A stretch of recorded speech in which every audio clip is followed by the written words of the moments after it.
I'm Victoria, and I guess you could say I was born with a silver spoon in my mouth. Not that we were filthy rich or anything, but my childhood was pretty damn good. Mom and Dad? They were like something out of a rom-com, always holding hands, stealing kisses when they thought I wasn't looking. We lived in this cozy little house in the suburbs. Nothing fancy, but it was home. Every weekend was like a mini adventure. Dad would pack us all into our beat-up station wagon, and off we'd go. Sometimes it was a hike in the nearby state park, other times a trip to the local cinema to catch the latest blockbuster. School was, well, school. I wasn't the popular kid, but I wasn't the outcast either. Just your average student trying to navigate the minefield of adolescence. I had a small group of friends, real friends, not those fake ones who only hang around when it's convenient. High school flew by in a blur of exams, awkward school dances, and late-night study sessions fueled by too much caffeine and junk food. Before I knew it, graduation was looming on the horizon. I remember sitting at the kitchen table with Mom and Dad, a stack of college brochures spread out in front of us. "So, Vicky," Dad said, his reading glasses perched on the end of his nose, "any idea what you want to do with your life?" I took a deep breath. This was it. The moment I'd been both dreading and looking forward to. "I want to be a cardiologist," I blurted out. Mom and Dad exchanged one of those looks that parents seem to perfect, a whole conversation without a single word. "All right," Dad finally said. "If this is what you really want, we'll make it happen." Getting into med school was just the beginning. The next 4 years were even more intense than undergrad. There were times I thought my brain might explode from all the information I was trying to cram into it. But there were amazing moments too. The first time I successfully drew blood from a patient, after a few embarrassing misses. The day I correctly diagnosed a heart murmur during rounds. The moment I realized that all this hard work was actually turning me into a doctor. Graduation day was surreal. As I walked across the stage to receive my diploma, I saw my parents in the audience. Mom was crying, of course, and even Dad looked misty-eyed. As we left the auditorium, Dad threw his arm around my shoulders. "So, Dr. Adams," he said with a grin, "what's next?" I took a deep breath, feeling the weight of the future on my shoulders. "Now," I said, "I become a cardiologist." Little did I know, my journey was far from over. In fact, the real challenges were just beginning. Fresh out of med school, I dove headfirst into my career at a private clinic in the city. The hours were long and grueling, but I loved every minute of it. I was finally doing what I'd dreamed of for so long, helping people, saving lives. As the months flew by, my hard work started to pay off. My bank account grew, and for the first time in my life, I had more money than I knew what to do with. On a whim, I walked into a car dealership one day and drove out in a sleek new sedan. It wasn't flashy, but it was mine, bought with my own hard-earned money. A few months later, I signed the mortgage papers on a spacious apartment in a nice part of town. As I stood in the empty living room, keys in hand, I couldn't help but feel a sense of accomplishment. I was living the dream I'd worked so hard for. With the holidays approaching, I decided to take a few days off to visit my parents. I hadn't seen them in months, and I was excited to share my success with them. But as soon as I walked through the door of my childhood home, I knew something was off. The house was quiet, too quiet. Mom and Dad were in the same room, but they might as well have been on different planets. The warm, loving atmosphere I remembered was gone, replaced by a cold, uncomfortable silence. At dinner, the tension was palpable. Mom and Dad barely looked at each other, let alone spoke. I tried to fill the silence with stories about work, but my words fell flat in the frosty air between them. Later that night, I cornered Mom in the kitchen while she was doing the dishes. "Mom, what's going on?" I asked, keeping my voice low. "You and Dad, you're acting like strangers." Mom's hand stilled in the soapy water. She didn't turn around, but I could see the tension in her shoulders. "It's nothing, honey," she said, her voice tight. "People change, that's all. Your father and we're just different people now." But I knew my mother. I could hear the pain behind her words. Mom, please, tell me the truth. She sighed, finally turning to face me. The sadness in her eyes broke my heart. Your father, he got a promotion at work a few months ago. With it came a personal assistant, a young woman. My stomach dropped. Mom, are you saying? She nodded, tears welling up in her eyes. He's been staying late at the office, more and more. I think she might be his mistress. I felt like I'd been punched in the gut. My dad, the man I'd idolized my whole life, cheating on my mom? It didn't seem possible. I'm going to talk to him, I said, anger rising in my chest. How dare he do this to you? No, Victoria, Mom said, grabbing my arm. I've already decided. I'm going to file for divorce. I've talked to a lawyer, everything's planned out. I stared at her in shock. Divorce? But can't you work it out? She smiled sadly. Some things can't be fixed, sweetheart. And I don't want you to get caught in the middle of this. I have no hard feelings towards your father, and I don't want you to either. These things, they happen in life. We need to be understanding. I couldn't believe how calm she was being about all this. If it were me, I'd be furious, devastated. But here was my mom, handling it all with grace and dignity. The divorce hit like a hurricane, leaving destruction in its wake. Mom, bless her heart, didn't go down without a fight. She demanded half of everything and extra compensation for Dad's infidelity. To his credit, Dad didn't argue. He paid up without a fuss. But the real kicker? Before the ink was dry on the divorce papers, Dad married his assistant. His mistress, my new stepmother. I nearly choked when I saw her. She couldn't have been more than a few years older than me. 22 years younger than Dad, for crying out loud. She was closer to being my friend than my stepmother. Not that I wanted anything to do with her. I kept my distance, limiting my interactions with Dad and his child bride to bare necessities. It hurt to see him with her, to see how quickly he'd moved on while Mom was still picking up the pieces. Just when I thought things couldn't get more complicated, life threw me another curveball. I got an offer to work at a prestigious clinic in another city. 2 years, great pay, and a chance to study under Dr. Harriet Chen, one of the most renowned cardiologists in the country. It was the opportunity of a lifetime. I called Mom as soon as I got the news. That's wonderful, sweetheart, she exclaimed, genuine joy in her voice. You have to take it. This could be huge for your career. Her enthusiasm was infectious. For the first time in months, I felt excitement bubbling up inside me. This was my chance for a fresh start, away from all the drama.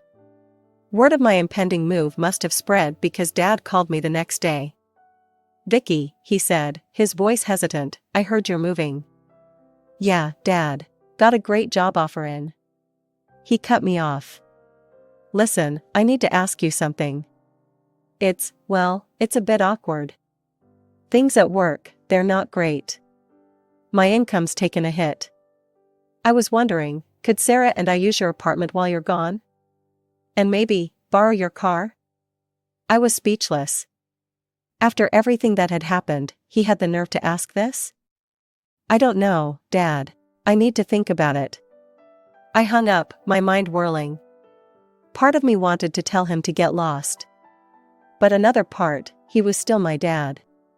I called Mom, dreading her reaction. To my surprise, she was calm.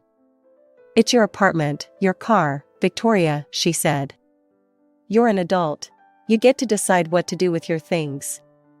I won't be offended, whatever you choose. Her maturity made me feel small and petty. After a sleepless night, I called Dad and agreed. The day I handed over the keys was surreal. Dad looked sheepish, but Sarah, she had this smug look that made my skin crawl. As I handed Dad the keys, Sarah piped up. Well, isn't this nice? The keys finally returning to their rightful owner. She nodded at Dad with a simpering smile. I stared at her, then at Dad, confusion and anger bubbling up inside me. Dad quickly pulled me aside. "Vicky, honey," he whispered, "I need you to play along. I may have told Sarah that the apartment and car are mine. That I'd just been letting you use them." I gaped at him, unable to believe what I was hearing. This man, who I'd admired my whole life, was asking me to lie. To pretend I hadn't worked my ass off for everything I owned. In that moment, something inside me broke. The last shred of respect I had for my father vanished. I looked at him, this stranger wearing my dad's face, and made a decision. Without a word, I turned and walked out of my own apartment. 2 days later, I was on a plane to my new life in a new city. As the plane took off, I felt a weight lifting off my shoulders. For 2 years, I wouldn't have to deal with any of this drama. I could focus on my work, on becoming the best doctor I could be. The 2 years in the new city flew by like a dream. I kept in touch with Mom regularly, our weekly Skype calls a lifeline to home. She looked better each time, the sparkle returning to her eyes as she built her new life. Dad, on the other hand, was a different story. Our calls were audio only. He claimed he couldn't figure out all this newfangled video stuff. I didn't push it. Hearing his voice was hard enough. I wasn't sure I could handle seeing him with his new wife. When my contract ended, I returned to my old city with mixed feelings. I was excited to start back at my old clinic, but dreading the family drama I'd left behind. The day I went to reclaim my apartment, I stood outside the familiar door, key in hand, heart pounding. But when I tried to unlock it, the key wouldn't turn. Frowning, I knocked loudly. The door swung open, revealing Sarah's annoyed face. "Oh," she said flatly. "It's you." I pushed past her into the apartment and froze, my jaw dropping. The place was unrecognizable. Gone were my tasteful, muted colors, replaced by garish bright hues that hurt my eyes. My carefully chosen furniture had vanished, switched out for modern pieces that clashed horribly with the overall design. But the real shock came when I stepped into what used to be my bedroom. It had been transformed into a nursery, complete with a crib and changing table. "What the hell is this?" I demanded, whirling to face Sarah. She smirked, resting a hand on her very pregnant belly. "We needed to make some changes. This is our home, after all." "Your home?" I sputtered. "This is my apartment." Sarah's eyes narrowed. "No, this is your father's apartment. He's just been letting you stay here out of the kindness of his heart. And now, as his wife, I'm the lady of the house." I opened my mouth to argue, to tell her the truth, but something made me hesitate. The sight of her swollen belly cooled my anger. I couldn't bring myself to stress out a pregnant woman, no matter how infuriating she was.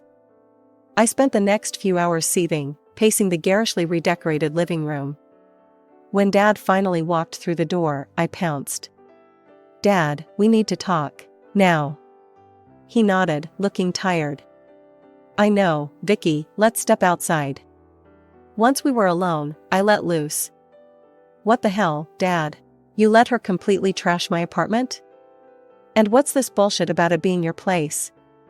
He held up his hands placatingly. I know. It's complicated, sweetie." I couldn't bring myself to tell her the truth. "Things at work, they're not good. If Sarah knew we were living off your charity.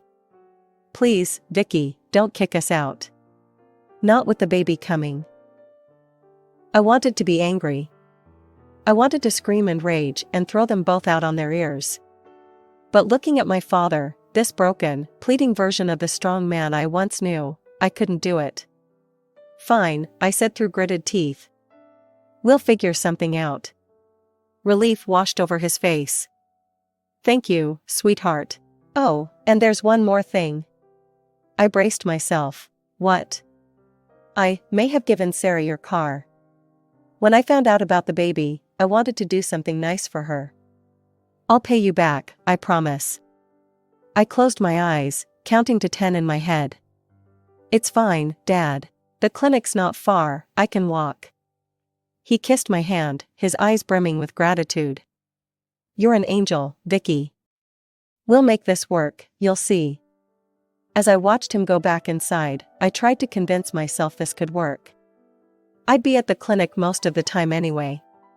Maybe I could even learn to get along with Sarah. I threw myself into work with renewed vigor. The clinic became my sanctuary, a place where I could escape the tension at home. I'd leave before dawn and return long after dark, tiptoeing through the apartment to avoid waking Sarah or the newborn baby. 2 months into this routine, fate threw me a lifeline. I was grabbing a quick coffee at my favorite cafe when I quite literally bumped into him. Tall, with kind eyes and a crooked smile, Jake was charming from the moment he helped me mop up my spilled latte. "I'm so sorry," he said, handing me a wad of napkins. "Can I buy you a replacement?" One coffee turned into dinner, which turned into more dates. Before I knew it, we were seeing each other regularly. For the first time in months, I felt light, happy. Jake was funny, smart, and best of all, completely removed from my family drama. I started spending more and more time at his place, relishing the peace and normalcy. It was a blissful respite from the chaos at home. But reality has a way of intruding. One evening, I arrived home to find Sarah waiting for me, her face like thunder. "Where have you been?" she demanded, bouncing a fussy baby on her hip. I blinked, taken aback by her tone. "At work, then out." "Why?" She thrust a mop at me. "This place is a mess. Your father can't afford a housekeeper, so you need to pull your weight around here. I'm busy with the baby." Anger flared in my chest. "I'm not your maid, Sarah. I work 60-hour weeks saving lives. I'm not spending my free time cleaning up after you." Her face contorted with rage. "You ungrateful little freeloader. Living off your father's generosity and you can't even help out? Maybe we should kick you out, see how you like that." I couldn't help it, I laughed. The sheer audacity of her threat was almost impressive. "Good luck with that," I said, turning away. For the next few days, I ignored Sarah's pointed looks and passive-aggressive comments about the state of the apartment. I focused on work and on Jake, counting the hours until I could escape to his place. Then, one afternoon, my world imploded. My phone rang, it was Jake. "Hey, you," I answered, smiling. "I was just thinking about you." "It's over," he cut me off, his voice cold. I felt like I'd been doused in ice water. "What? Jake, what are you talking about?" "Don't play dumb, Victoria. You know exactly what I'm talking about. I can't believe I fell for your act." "Jake, I honestly have no idea." "Save it," he snapped. "We're done." The line went dead. I stared at my phone, stunned. What the hell had just happened? Seconds later, a message popped up. It was from Jake, a photo. My heart stopped as I opened it. It was me, locked in a passionate kiss with a man who definitely wasn't Jake. Except, it wasn't me.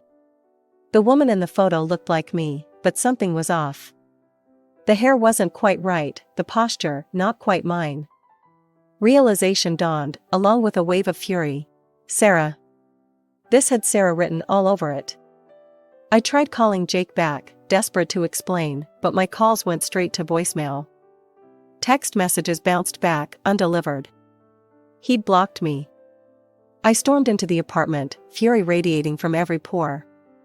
Sarah sat on the couch, a smug smile playing on her lips. She knew exactly what she'd done. "You," I snarled, advancing on her. "What the hell have you done?" Sarah's laugh was like nails on a chalkboard. "It was easy, really. A little Photoshop here, a few messages there. You'd be surprised what people will believe when they're jealous." The casual way she admitted to destroying my relationship made my blood boil. "You fabricated that photo? And what messages?" "Oh, just a few posts on social media about how you're dating multiple men, looking for someone richer than your boyfriend. You know, the usual gold digger stuff." I was speechless with rage. How could someone be so callous, so cruel? Sarah's eyes narrowed. Now listen here, princess. You're going to start pulling your weight around here. Clean the house, do the laundry, take care of the baby when I need a break. Or else. Or else what? I spat. Or else I'll make sure your daddy knows what an ungrateful brat you are. He'll kick you out so fast your head will spin. That was it. The final straw. I threw my head back and laughed, a harsh, bitter sound. You really don't get it, do you? I said, my voice dangerously low. This is my apartment. I bought it with my money. You're the ones who'll be out on the street if you don't apologize and help me fix things with Jake. Sarah's face contorted with rage. She opened her mouth to retort, but just then, the front door opened. Dad walked in, looking tired and confused at the tableau before him. Sarah immediately launched into a tirade. John, you won't believe what your daughter just said. She's threatening to kick us out. After everything we've done for her.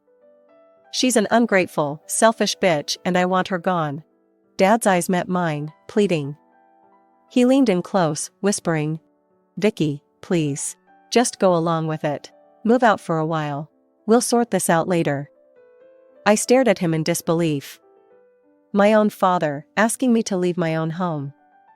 Something snapped inside me. No, I said, my voice steady and cold. I'm done playing along. This is my apartment. You two have until tonight to get out, or I'm calling the police and having you removed. Dad's face darkened. After everything I've done for you? I paid for your education. Your fancy medical degree. And I've more than repaid that by letting you live here rent-free and use my car, I shot back. We're even. Now get out. Sarah was screaming obscenities, Dad was trying to reason with me, but I stood firm. I watched in stony silence as they packed their things, Sarah alternating between cursing me and sobbing dramatically. As they walked out the door, Dad turned to me one last time. You'll regret this, Victoria. Mark my words. The silence in my newly reclaimed apartment was deafening. As I sat there, surrounded by the garish remnants of Sarah's decorating spree, I felt a sudden surge of determination. No more sacrifices. No more adjusting my life to accommodate others' lies and manipulations. It was time to take control.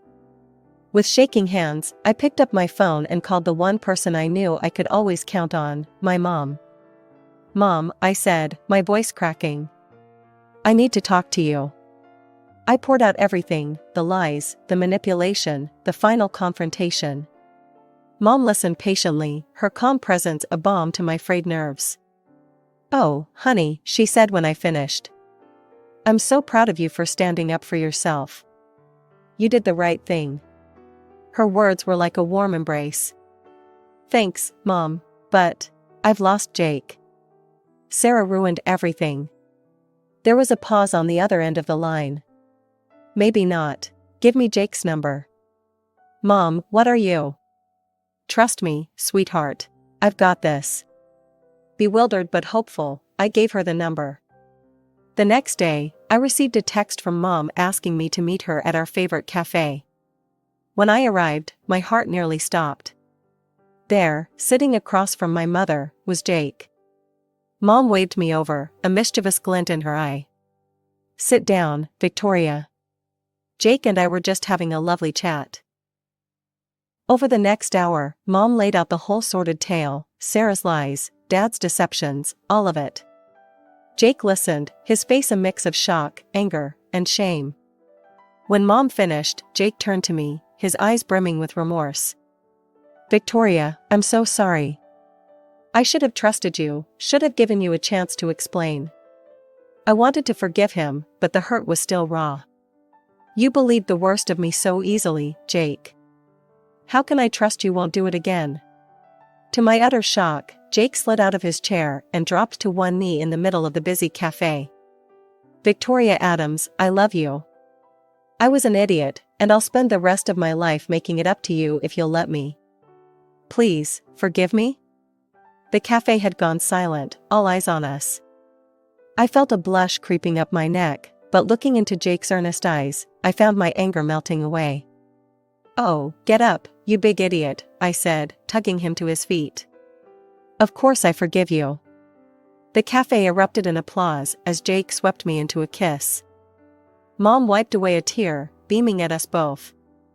Life has a funny way of working out. A couple of months later, we heard through the grapevine that Sarah had run off with a younger man, leaving Dad and the baby behind. She'd finally realized that Dad had no money or property to his name. Dad, in his desperation, tried to reconcile with Mom, but she refused him. 3 years passed in a whirlwind of love, laughter, and career success. When Jake proposed, properly this time on a moonlit beach, I didn't hesitate to say yes. Our wedding day was perfect. Mom walked me down the aisle, radiant with joy. As I exchanged vows with Jake, I caught sight of an empty seat in the back, the one reserved for Dad. He hadn't come. A pang of sadness hit me, but as I looked back at Jake, at Mom, at all the people who truly loved and supported me, I realized I had everything I needed.